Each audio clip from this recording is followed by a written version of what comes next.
Entonces, nosotros tenemos una tos que podría ser una tos aguda o una tos crónica.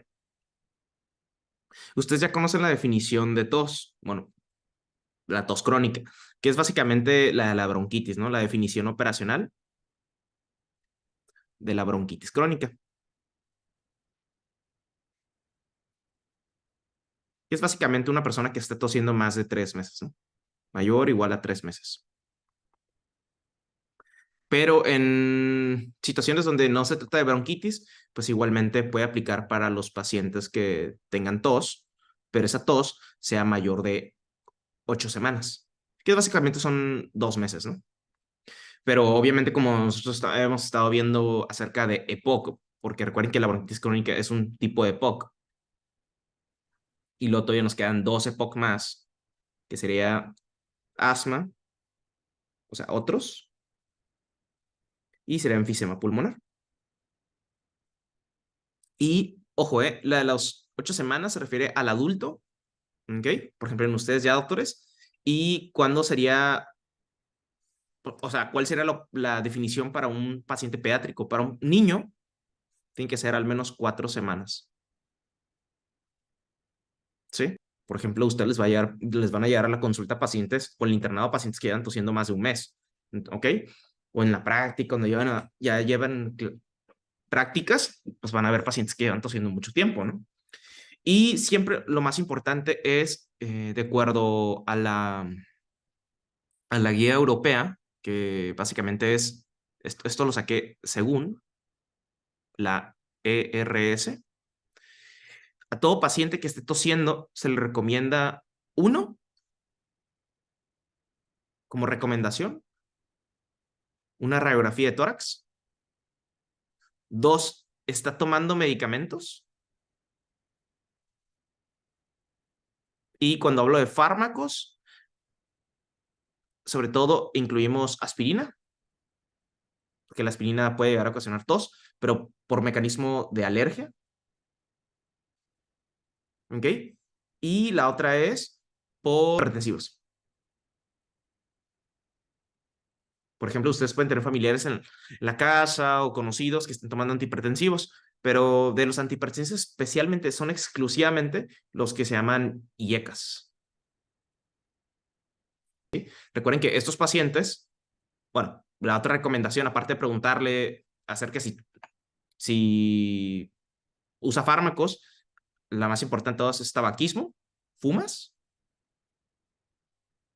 y la otra muy importante es valorar si el paciente o no requiere una espirometría. Y entonces, con relación a la tos, las causas más comunes, o sea, la mayoría, el 90% de la tos,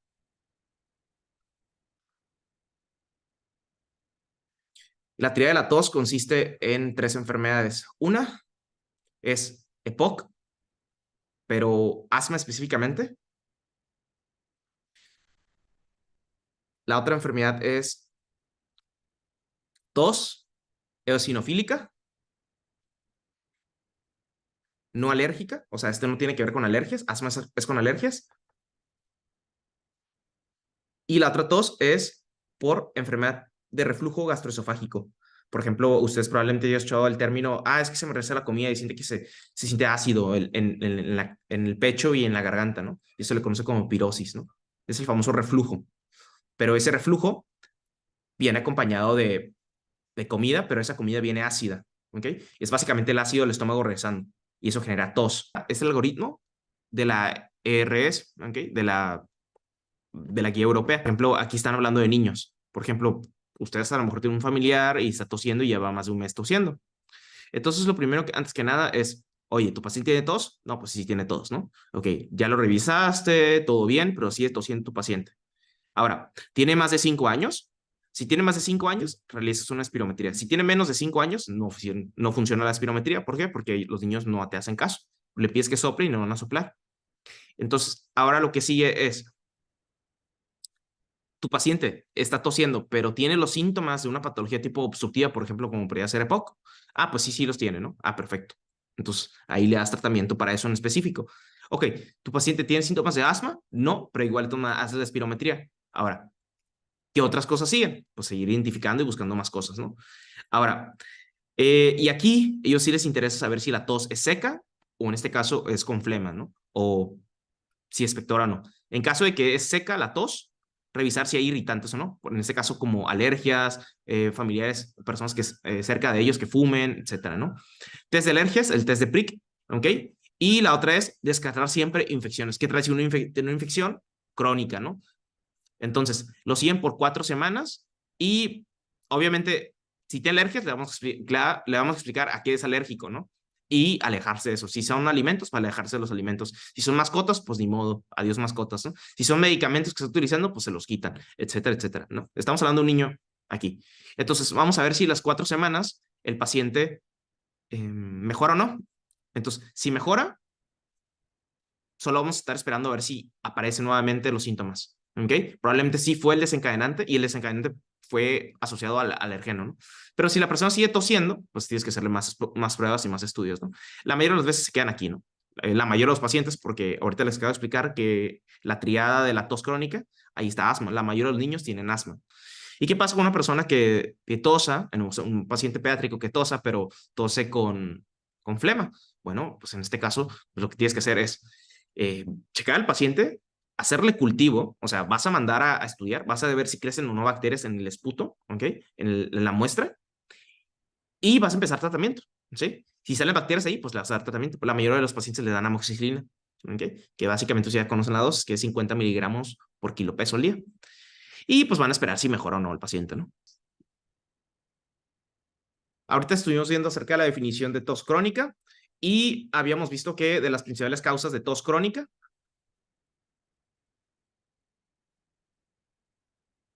ahí estaba asma, ¿ok? O sea, es una patología bronquial, ¿no? Afecta específicamente a los bronquios. Afecta a los bronquios y por eso nosotros vamos a dar el tratamiento, pues, broncodilatadores, ¿no? Vamos a broncodilatar. Por ejemplo, los broncodilatadores, ahí está el ejemplo que puso Alex, que es un beta adrenérgico, ¿no? Específicamente un beta 2 adrenérgico. Un medicamento que funciona igualito que la adrenalina. Por ejemplo, este es el bronquio como tal y el bronquio aquí va a estar cerrado.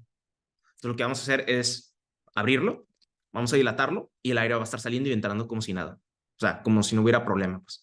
Pero a veces como está todo inflamado aquí, también tenemos que dar antiinflamatorios. Entonces, ¿cuál es el tratamiento que se le añade a esto? Antiinflamatorios.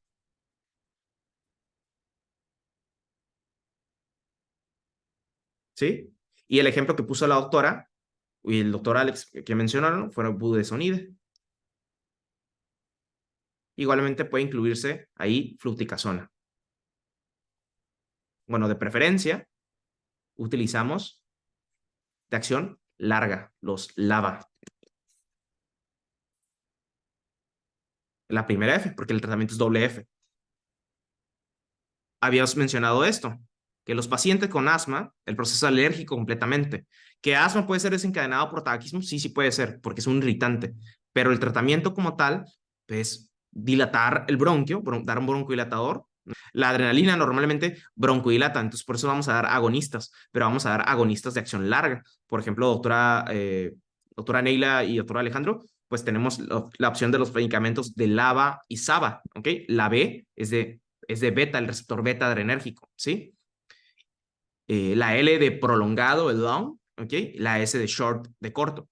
Pero, por ejemplo, ahí tenemos el salbutamol, los de corto, y la terbutalina, pero no se prefieren. ¿Por qué? Porque ya hemos dicho acerca de las ventajas y las desventajas, ¿no? El problema, como es un medicamento que actúa muy rápido, dura muy poco el efecto. Entonces no nos conviene. Y ahora el paciente va a tener que usarlo más veces. Y el problema de usarlo más veces, pues va a tener efectos adversos, se hace más tóxico el paciente. ¿Ok? Y los LAVA, por ejemplo, podría ser formoterol y salmeterol, junto con un glucorticoide, van a ser la mejor opción, ¿no? La terapia WF. Porque formoterol y fluticasona es la WF, pero igual puede venir salmeterol, puede venir budesonide o mometasona, y ya no son las WFs. Pero acuérdense que la WF se refiere al formoterol y fluticasona. Pero si no vienen esos ejemplos, pues puede venir la familia como tal. Y si no vienen esos ejemplos o la familia, pues van a venir estos ejemplos acá, ¿no? Por ejemplo, salmeterol, mometasona, con budesonide, ¿no? O sea, ¿me expliqué? Todos todos los beta adrenérgicos, todos los medicamentos que actúan a la adrenalina, tienen el efecto adverso de generar taquicardia y te puede dar una arritmia en el corazón y te puedes morir por un paro cardíaco. ¿Okay? Porque el corazón empieza a latir muy rápido y luego termina latiendo mal. ¿Por qué? Porque empieza a latir en exceso. Entonces, el hecho de que tú ocupas más del medicamento, pues más rápido vas a tener ese efecto adverso. Esto sería una arritmia, ¿no? Como tal. Y la otra es temblores, ¿no? Temblores. La persona empieza a sentirse ansiosa, empieza a temblar, ahí se empieza a sentirse agitado, ¿no? ¿Ok? Y claro, otra, por ese mismo mecanismo, nosotros preferimos mejor el uso de acciones largas. ¿Por qué? Porque solo ocupas 2 dosis al día o una dosis. Y en cambio, otra, los de acción corta duran 30 minutos nada más y ocupas 4 dosis. O sea, 4 disparos, 4 inhalaciones del medicamento. O sea, por ejemplo, si ustedes tienen salbutamol en la mano ahorita, un disparo no hace efecto, 2 disparos no hace efecto, 3 no hace efecto, ocupan 3 disparos, o sea, pero ocupan 4 inhalaciones. Y esas 4 inhalaciones solo dura 30 minutos el efecto. Pero en cambio, si tienen formoterol en la mano, solo ocupan una inhalación y el efecto dura 12 horas. Entonces la pregunta es, ¿cuál creen que tenga efectos adversos mucho más rápidos? ¿El que se use solo una vez al día o el que estás utilizando 4 veces al día? O el medicamento que se El usa 4 veces recurrente, al ¿no? día. El recurrente, exactamente. Entonces, lo que Gina se dio cuenta es que si siguen usando salbutamol, la gente se muere mucho más rápido. La mortalidad aumenta y no queremos eso. ¿Entendieron eso? ¿Ya entienden cuál es el fundamento de eso? De por qué ya se prefieren los medicamentos de acción larga y no de acción corta. La vez pasada estuvimos comentando también aparte del tratamiento, ¿ok? Recuerden que el tratamiento viene dirigido por Gina 2003, ¿ok? El tratamiento ya no se recomienda medicamentos de acción corta, sino de los de acción larga, ¿no? Ahí está la doble F que les menciono, el formoterol y la fluticasona, ¿sí? Uno tiene mecanismo antiinflamatorio porque bloquea la fosfolipasa 2, como es un glucorticoide, y el otro medicamento que es un LABA, es un beta adrenérgico de acción larga, pues genera efectos sobre la adrenalina, y entonces la adrenalina ayuda a generar broncodilatación, ¿no? Por ese lado. Ahora, principalmente alergias, ácaros, ¿ok? Caspa, etcétera, ¿no?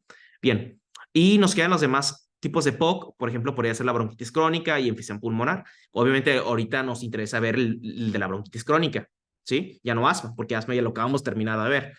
A bronquitis crónica es un paciente que está teniendo más de 3 meses, el principal desencadenante es el tabaquismo, ¿sí? Y la expresión física del paciente, recuerden que la recomendación de la guía es explora a tu paciente, cómo se ve, cómo está el tórax, tórax en tonel, ¿ok? Está azulado, ya tiene la radiografía, está aplanado el diafragma, está hiperinsuflado, está grandotote la caja torácica, ya la pediste la espirometría sale patrón obstructivo, pues ahí es cuando empieza a darle tratamiento, ¿no? ¿Sale? Bueno, si el paciente no recibe tratamiento, pues obviamente el paciente, la radiografía, aquí yo le agregué el dibujo, pero la radiografía del paciente, normalmente un paciente con EPOC se ve hiperinsuflado, está radiolúcido, oscuro, pues, lleno de aire, la caja torácica y el diafragma está aplanado, ¿no? Pero hay veces que los pacientes, los de EPOC, principalmente en este caso bronquitis crónica y enfisema pulmonar, se complican y como se complican son con neumonías, o sea, patologías severas, ¿no? En vez de tener aire, ahora va a tener moco, ¿ok? O pus acumulado en los alvéolos. Entonces la pregunta que les hice ayer fue, oye, ¿hay intercambio gaseoso? Pues no va a haber intercambio gaseoso. Entonces el paciente empieza a tener disnea, ¿no? Síndrome de distrés respiratorio. Empieza a ponerse cianótico, empieza a estar agitado, ¿ok? Uso de los músculos de la inspiración, de la expiración, ¿sí? Entonces, de las recomendaciones siempre es pedirle una radiografía para ver si no tiene esto, ¿no? ¿Ok? Y de los agentes etiológicos, ya lo habíamos comentado, la neumonía, en este caso, aquí cambia el agente etiológico. En EPOC, la causa número 1 de neumonía sería el Haemophilus influenzae y no Streptococcus. Pero como nosotros sabemos, el tratamiento ya, pues lo iniciamos de forma empírica, ¿no? ¿Qué le darían de tratamiento empírico a los pacientes con neumonía? Neumonía, por ejemplo, aquí en la comunidad, en este caso, como en este caso podría ser Haemophilus influenzae, ¿qué le darían, doctores? Un paciente que tiene neumonía y esa neumonía es ocasionada por Haemophilus influenzae. O sea, es parte de los 3 más comunes que hay en la neumonía adquirida en la comunidad, o sea, las neumonías típicas. Estas neumonías, estos agentes etiológicos, son aeróbicos, o sea, les gusta consumir aire. Imagínense dónde hay aire, dónde hay más oxígeno en el cuerpo, pues, en la caja torácica, ¿no? Donde están los alvéolos. Entonces les gusta irse a esas zonas. Y por eso hay una lesión aquí, ¿no? Muy localizada, focal. ¿Sí expliqué, Alex? Sí, Entonces ahí van doctor. a haber bacterias, ¿ok? Obviamente el paciente se le recomienda que expectore, ¿para qué? Para mandarlo a cultivar el estudio y ver si o no es el agente etiológico, que la probabilidad es alta, ¿no? Más del 90% van a ser estos tres de acá. Pero les comentaba, pero si el paciente tiene POC, este va a ser el agente etiológico, el primero de todos. Pero el problema es que nosotros sabemos que estas dos de acá, ¿ok? Haemophilus influenzae y Moraxella catarrhalis producen beta-lactamasas. No nos interesa eso realmente, o sea, sí nos interesa, pero realmente ya sabemos cómo cubrirlo. Pues le agregamos ácido clavulánico, ¿no? A la combinación de amoxicilina. Entonces recuerden que el tratamiento es amoxicilina con ácido clavulánico. Esto de los 50 miligramos es la dosis pediátrica. A un adulto más o menos va a cerca del gramo, ¿ok? O 1000 miligramos, que son más como 825 miligramos, ¿ok? El clavulanato no me interesa la dosis. Recuerden que esta dosis de la amoxicilina, 50 miligramos por kilo peso al día, cada 12 horas, es al paciente pediátrico. ¿Y qué pasa si el paciente tiene alergia qué pasa si el paciente tiene alergia a las penicilinas? Pues le damos un derivado de un macrólido, ¿no? En este caso, acitromicina, eritromicina o claritromicina, ¿sí? Bien, ¿dudas con eso?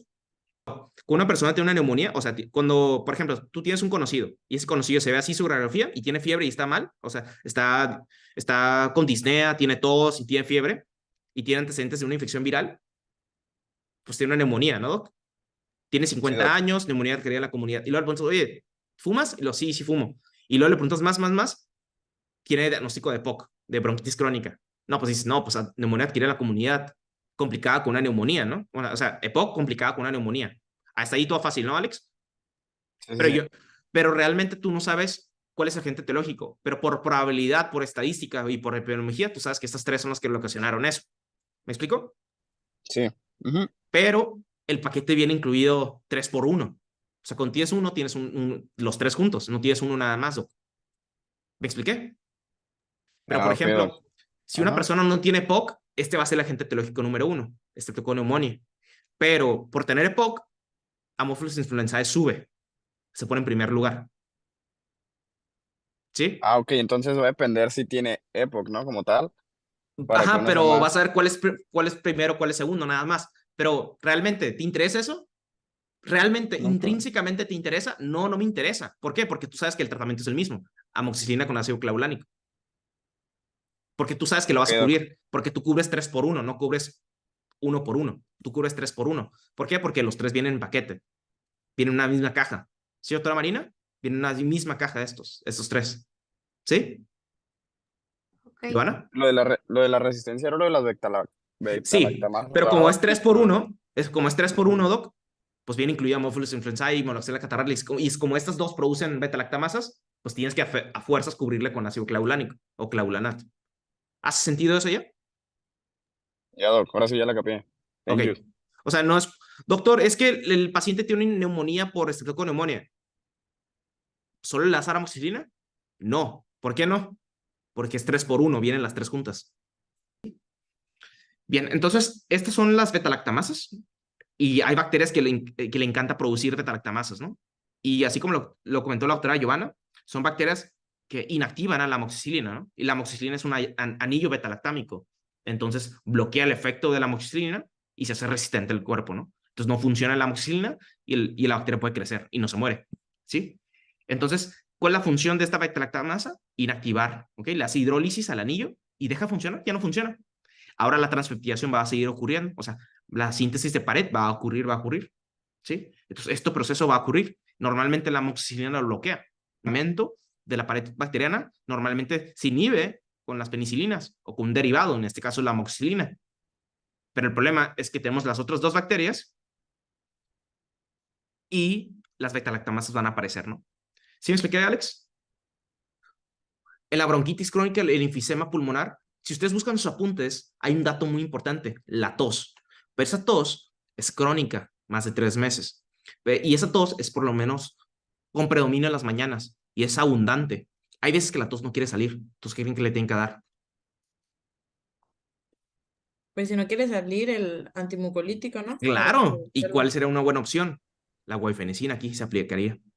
Entonces, entre el ambroxil y la guaifenicina, el de primera opción va a ser la guaifenicina. Sí, definitivamente. Ok. Ambroxol también se puede utilizar, pero, o sea, doctora, no hay como primera elección, más bien. Puedes elegir cualquiera. Pero si quieres dormir, pues guaifenicina, ¿no? Si no quieres dormir, pues quieres tolerar el efecto, pues, Ambroxol, ¿no? O sea, puedes dar un mucolítico. Así va, perfecto. Entonces, esta es una actualización de Medscape de junio 7 de 2023, o sea, es súper reciente eso.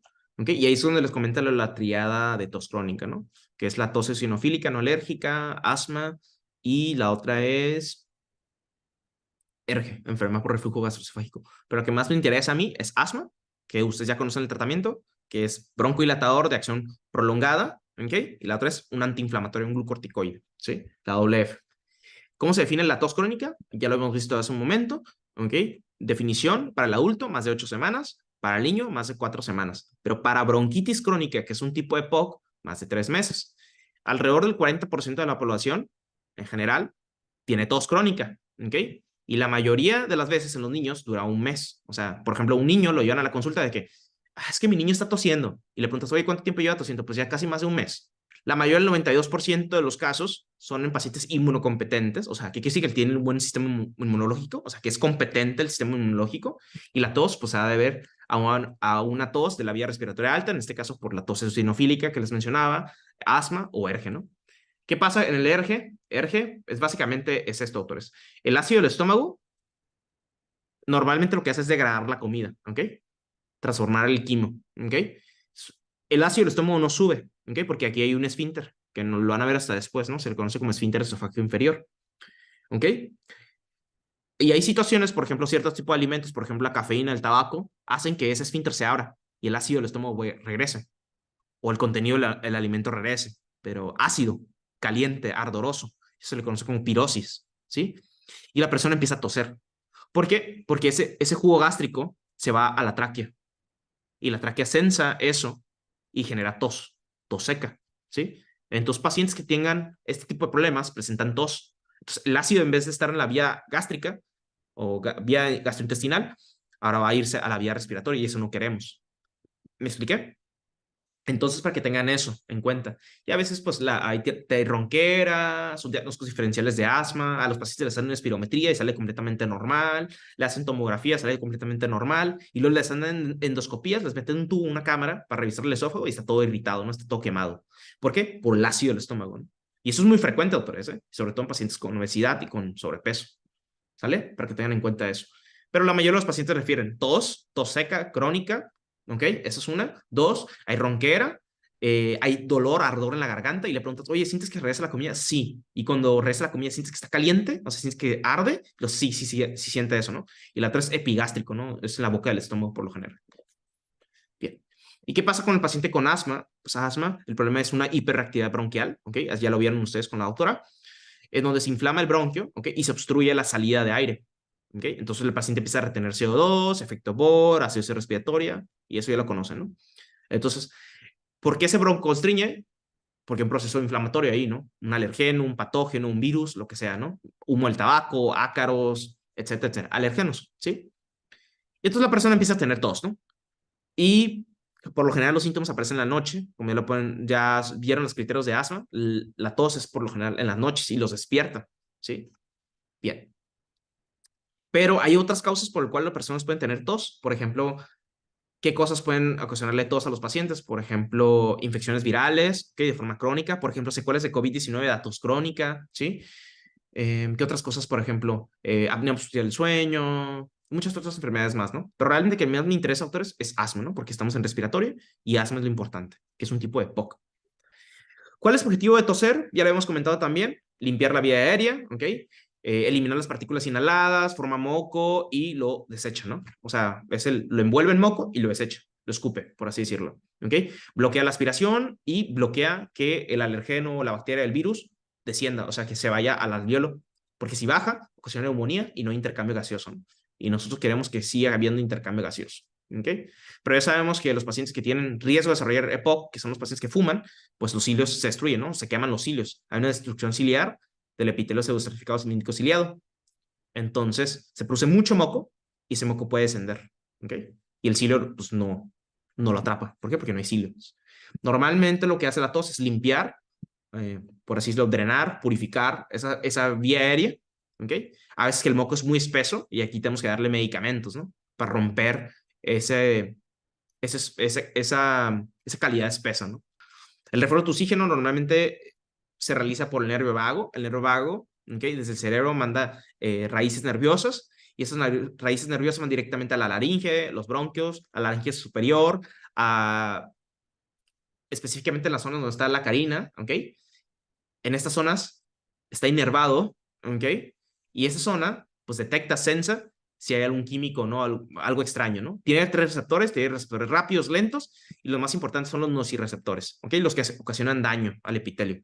Por ejemplo, ¿cuáles son los estímulos? Son estímulos químicos, prostaglandinas, histamina, braicininas, y en este caso el pH estomacal, ¿no? Como les comenté hace un momento, el jugo gástrico regresa, pero regresan ya no a la vía gástrica, sino a la vía respiratoria, ¿no? Se va a la parte respiratoria y ocasiona tos, ¿no? Entonces, desde ahí, en ese momento, pues genera tos, y por eso el paciente, pues presenta esta molestia y por eso el paciente va a la consulta, ¿sí? Entonces, esto es lo que pasa con la vía respiratoria, ¿ok? Normalmente tiene receptores muscarínicos, lo que hacen es broncoconstricción, ¿ok? Y este es el nervio vago, ¿no? Vean cómo el nervio vago del cerebro manda la raíz nerviosa y nerva casi todo, ¿no? Al corazón, los pulmones, estómago, pues todo esto, ¿no? Bien. Y pues con relación a la parte gástrica o el estómago, pues el estómago está inervado por el nervio vago, ¿sí? Y el nervio vago, ¿ok? En este caso, en este momento, pues también sensa los niveles de pH del estómago, ¿no? Está muy alto y se escapa, o sea, se pasa del esfínter y se va a la vía aérea, pues va a generar tos, ¿no? Al paciente. Bien. Específicamente va a la médula oblongada, esta zona, y esta zona en específico, va a una zona específica, un núcleo, que se le conoce como tracto solitario, ¿no? Pero no les voy a apuntar eso lo van a ver hasta el neuro, ¿no? Y ahí está el reflejo de la tos, ¿no? El cerebro controla eso, ¿sí? Y a veces se vuelve involuntario. ¿Por qué? ¿Por qué creen que se vuelve involuntario, doctores? Porque el agente agresor o el estresor o el irritante continúa. Entonces el cerebro lo hace de forma, pues de forma involuntaria, pues tose no porque tú lo mandas, sino de forma involuntaria lo tose. Entonces, si es exponente al alergeno, pues sigue tosiendo. Si es exponente al humo de tabaco, pues sigues tosiendo, etcétera, etcétera, ¿no? Y por eso nosotros vamos a frenar la transmisión nerviosa. ¿Con qué medicamentos? ¿Qué les comenté? Los antitusígenos, ¿no? ¿Cuáles ejemplos? Por ejemplo, el dextrometorfano y el benzonatato, ¿no? Va, perfecto. Entonces, normalmente así es como se ve la vía aérea, pues, es limpio, ¿no? El aire, si hay moco, pues tiene que salirse, ¿ok? No tiene que andar descendiendo. Si desciende más, pues el drenaje linfático, pues lo drena, ¿no? Su nombre lo dice, el drenaje linfático, pues lo drena, ¿sí? Bien. Ahora, ¿para qué es importante eso? Para que no se acumule moco en los alvéolos, doctores. Porque si se acumula moco en los alvéolos, ahora se va a ver así en la radiografía. A ver así, ¿no, doctores? Con foco neumónico. ¿Sí me expliqué? Ahora ya entienden por qué un paciente con EPOC desarrolla neumonía, porque pierde los cilios y empieza a producir mucho moco, y el moco que se produce más baja y crecen las bacterias, ¿no? Y el moco, como se acumuló por mucho tiempo y no salió, se convierte en color verde, ¿no? Entonces, por ejemplo, aquí, ¿sí? No hay intercambio gaseoso, el paciente tiene dificultad para respirar, pues tiene fiebre y otros datos más, ¿no? Ahora, ¿cuál es el abordaje? Desde el inicio les comenté cómo la abordaba la guía europea. Básicamente lo que recomienda aquí es en el adulto, ¿no? Ya no en el niño. Porque realmente el diagnóstico más difícil es en el niño, porque el niño pues, no dice cosas, ¿sí? Realmente dice, pues, cosas no interesantes y el papá y la mamá desconocen los datos que tiene el niño, ¿no? A lo mejor tiene 6 meses tosiendo y el papá, apenas el papá se da cuenta que tiene 12 más tosiendo, ¿no? Entonces, este tipo de cosas a veces son difíciles por ese lado. Pero el paciente fácil sería como el adulto, ¿no? Entonces, lo que se recomienda primero, antes que nada, es dejar el tabaco. La mayoría de las veces las personas mejoran cuando dejan de fumar por 4 semanas. Pero si el paciente tiene asma, pues le tienes que hacer en este caso, una espirometría. Las personas con asma, por lo general, si se alejan del espectro del agente agresor y le dan tratamiento, en este caso la WF, formoterol fluticasona, como lo ven en la guía China 2023, vean cómo desde el primer paso, o sea, el paso 1, el tratamiento va completamente escalonado, ¿no?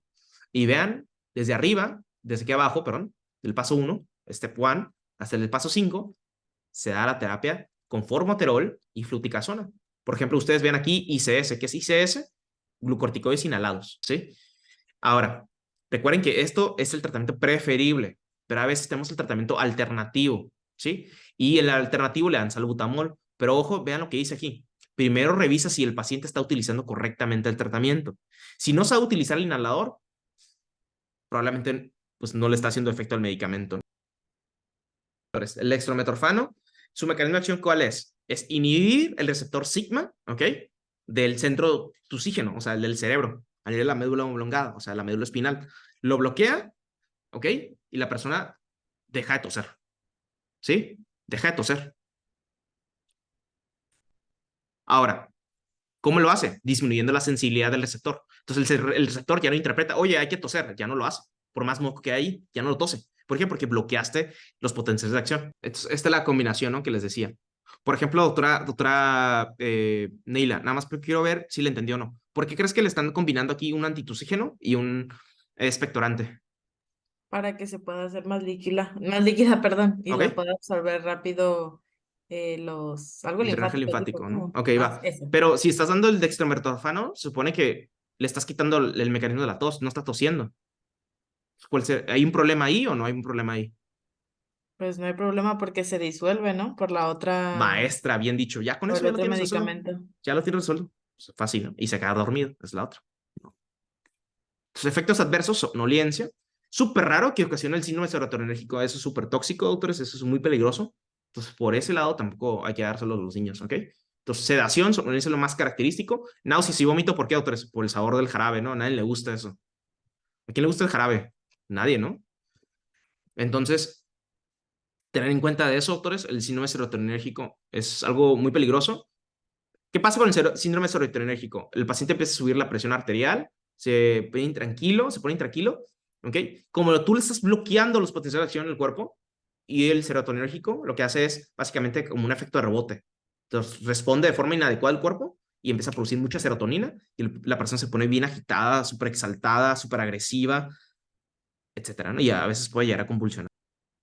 Bueno, y el otro fármaco es la guaifenesin. La guaifenesin, su mecanismo de acción es disminuir la viscosidad de las secreciones del tracto respiratorio. Como se pueden dar cuenta, es otro medicamento expectorante, no es antitusivo, al contrario, estos son a favor, van en pro para que el paciente tosa, ayudar a que el paciente pueda expectorar. Se puede aplicar, por ejemplo, para los pacientes que están congestionados, por ejemplo, los pacientes con resfriado común, posteriormente un cuadro infeccioso, el cuadro infeccioso ya pasaron más de 4 semanas y la persona sigue reteniendo flemas, en este caso, o secreciones, y no los puede sacar, pues en este caso, expectorar, ya sea estornudar o sacarlo por medio de la tos, pues estos medicamentos facilitan bastante para que el moco se disuelva y se haga mucho más líquido, ¿no? Por eso está indicado tanto en resfriado común, bronquitis crónica, sobre todo en los pacientes con bronquitis crónica, porque los pacientes retienen bastante cantidad de moco a nivel tracto respiratorio, a nivel bronquial. Aparte de dar glucorticoides y posteriormente añadirle broncohilatadores, pero en este caso no son los LABA, sino los LAMA, los de acción muscarínico, los antimuscarínicos, pues van a generar el efecto broncohilatador, pero a veces genera mucho moco. Entonces el moco no puede salir, ¿por qué? Porque es muy espeso. Es que por medio del fármaco se disuelva. Entonces, mientras más líquido se vuelva, el moco es mucho más sencillo de salir, por así decirlo. Entonces, los expectorantes facilitan a que salgan el moco atrapado en la vía aérea. ¿Por qué? Porque ya se encuentra mucho mayor diluido, más disuelto, por así decirlo. Se encuentra mucho más soluble, es mucho más fácil de expectorarlo, ¿no? Entonces, tener en cuenta eso es lo que le pasa a los pacientes con bronquitis crónica o con enfisema pulmonar, sobre todo bronquitis crónica. Y por su sabor, como es un jarabe, tiene un sabor desagradable, pues el efecto adverso será las náuseas y el vómito, ¿no? Pues en caso de que no mejore el paciente en los primeros 7 días, pues recomienda otra opción, ¿no? Y aquí también se pueden dar cuenta que los combinan con otros medicamentos. Por ejemplo, la guaifenicina se puede combinar con el dextrometorfano. El dextrometorfano, pues es un antitusivo, pero la guaifenicina es un expectorante para que lo tengan en cuenta.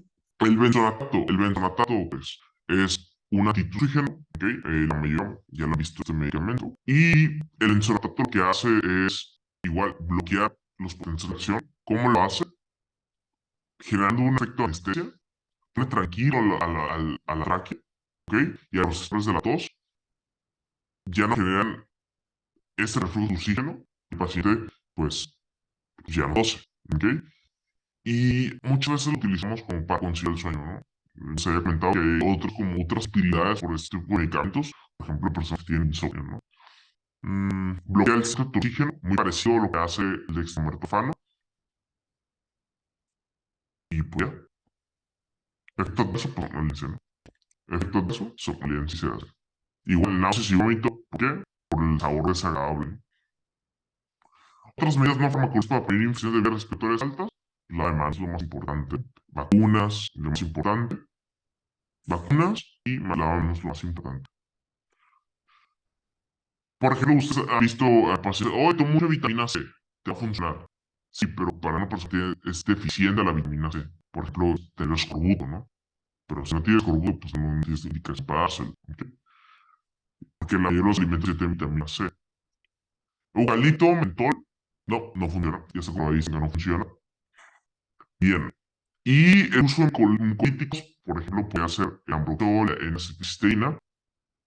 Estos medicamentos, junto con la guaifenicina, pues aplicar para los pacientes que tienen o bronquitis crónica o tos muy abundante, difícil de salir, difícil de efectuar, ayuda bastante, ¿no? Sí, dice, ¿qué tratamiento es recomendado para asma independientemente de su presentación leve o grave o exacerbado o controlado? O sea, tiene tos su paciente, tos por las noches, tiene alergia, tiene la tirada alérgica, tiene la tirada atópica, tiene asma. Ese es lo que queremos diagnóstico. Doctores, tiene tos, tu paciente, ¿qué le va a dar? Bien. Les explico. Recuerden que asma sí tiene tos. Es parte es parte de las causas más comunes de tos crónica. Pero el tratamiento de asma consiste en dar la WF, ¿ok? Un antiinflamatorio y un broncodilatador. Tú quítale eso, ya va a toser el paciente. ¿Se me expliqué ya? Doc, Sí, sí, no me acordaba que la WF era exclusivo para asma, para su propia tos, ¿no? sí, exactamente. ¿Cómo aceptar la tos al paciente con asma? Dándole estos dos medicamentos, ¿no? El agonista de acción larga, LABA, ¿ok? En este caso formoterol, salmeterol, y el corticoide, en este caso budesonide, formoterol, ¿sí? O mometasona. Y se le va a quitar la tos. ¿Por qué tiene la tos ahorita el paciente con asma? Pues porque trae moco acumulado, ¿ok? Recuerden el tratamiento calorado de asma, ¿sí? Y desde el inicio, para el paciente con asma, que le dan glucóticos inhalados, formoterol, ¿no? ¿Ok? Muy importante siempre revisar que el paciente sepa utilizar el medicamento. Si no lo sabe utilizar, pues es un gran problema, ¿no? Antoxígeno y broncodilatadores aplicaría, pero no para asma, aplicaría, por ejemplo, para bronquitis crónica, que es un poco, y ahí sí aplicaría, doctor. ¿Cómo actúa un medicamento que interrumpe la transmisión del impulso de la tos? Ok, vamos a dar un medicamento que interrumpe el impulso de la tos, o sea, bloquear el reflejo de la tos. Dar un antitusígeno, básicamente. O sea, ¿qué hace el antitusígeno? Pues sería como la A, ¿no? Reducir la sensibilidad de los dolores de la tos. Claro, el cerebro no interpreta que hay que toser. ¿Ok? La otra es aumenta la sensibilidad de los dolores de tos. No, al contrario, te va a producir más tos, ¿no? Porque un antitusígeno es disminuir la tos. Son antagonistas los receptores beta-adrenérgicos, no son broncodilatadores, son antitusígenos. Son antiinflamatorios, no son corticoides, son antitusígenos. ¿Cuál es el mecanismo de acción de la guaifenicina? Guaifenicina. Lo que vamos a ver, la guaifenicina es un expectorante, lo hace más líquido. Incrementar la cantidad de fluido en el tracto respiratorio. Así es, ¿no? ¿Reduce la sensibilidad de los receptores de la tos? No, eso es un antitusígeno, ¿no? Eso lo hace el dextromethorphan y el benzonatato, ¿no? Reducir la irritación vagal y tusígeno, no, eso hace los antitusígenos, ¿sí?